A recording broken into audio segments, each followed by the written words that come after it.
تو پھر ہمیں اس کی اطاعت اور فرمانبرداری نہیں کرنی ہے. لا طاعت لمخلوق فی معصیت الخالق. اور اللہ رب العالمین نے قرآن کریم میں فرمایا ہے وَإِن جَاهَدَاكَ عَلَىٰ أَن تُشْرِكَ بِي مَا لَيْسَ لَكَ بِهِ عِلْمٌ فَلَا تُطِعْهُمَا وصاحبهما في الدنيا معروفا واتبع سبيل من اناب الي ثم الى مرجعكم فانبئكم ما كنتم تعملون.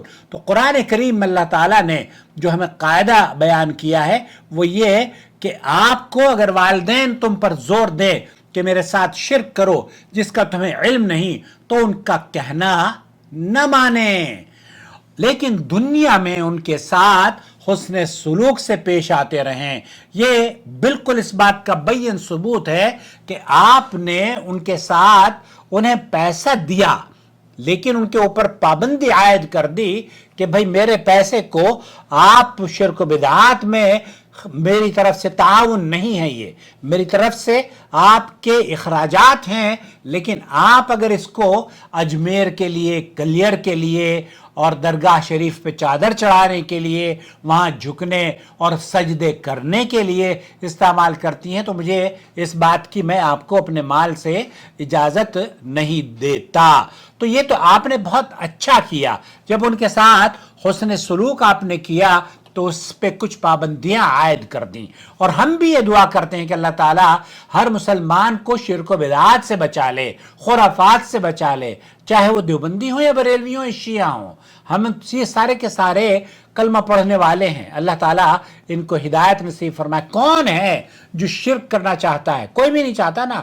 بس فرق صرف اتنا ہے کہ شرک کی پہچان نہیں کر پا رہے. بدعت کون کرنا چاہتا ہے؟ کوئی نہیں، لیکن بدعت کی پہچان نہیں ہو پا رہی ہے. اس لیے ہمیشہ دعا کرا کریں اور یہ دعا ہمیشہ یاد کر لیں، اللہم ارنا حق حقا وارزقنا اتباعہ وارنا باطلا باطلا وارزقنا اجتنابہ. اللہ ہمیں حق کو حق جاننے کے بعد اس پر عمل کرنے کی توفیق بخش اور باطل کو باطل سمجھ کر اس سے بیزاری اختیار کرنے کی توفیق عطا فرما. دوستو، بھائیوں اور بہنوں، آپ نے جو اپنے والد کے ساتھ کام کیا ہے وہ بہت اچھا کیا ہے. شیخ ابن باز وغیرہ فرماتے ہیں کہ یہ ساری کی ساری نیاز ہے، فاتحہ ہے، چادر چڑھانا، اور یہ شرعی امور تو نہیں ہیں، یہ بدعات ہیں، خرافات ہیں، اور ان سے آپ کو توبہ کرنی چاہیے. آپ کے والدین کو بھی توبہ کرنی چاہیے. اگر میرے ویورز میں سے کوئی مجھے دیکھ رہا ہے تو اللہ کے لیے توبہ کر لیں. البتہ آپ کو اگر یہ پتہ چل جائے کہ آپ کا پیسہ آپ کے والدین شرک بدعات کو فروغ دینے میں کریں گے تو پھر آپ ان کو پیسہ نہ دیں. آپ ان کے اخراجات پورے کرتے رہیں، ان کی جو ضرورتیں ہیں وہ ضرور پوری کریں، لیکن پابندی کے ساتھ کہ میں آپ کے اس کسی بھی برے کام میں شریک نہیں ہوں.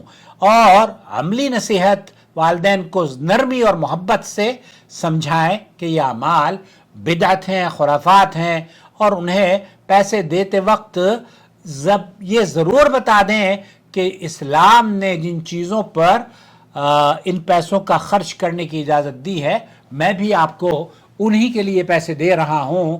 آپ اگر انہیں معصیت اور گناہوں کے کام میں خرچ کرتے ہیں تو یہ آپ کی ذمہ داری ہوگی، اور مجھے اگر علم ہوگا تو پھر میں آپ کو منع کروں گا. بہرحال صدقہ اور خیرات کریں، اسلامی طریقے سے کریں، اور خرافات سے بچیں، اور اپنے گھر کو، اپنے بچوں کو، اپنے والدین کو اگر بچا سکتے ہوں، قوا انفسکم واہلیکم نارا، اللہ تعالیٰ قرآن کریم میں فرماتا ہے.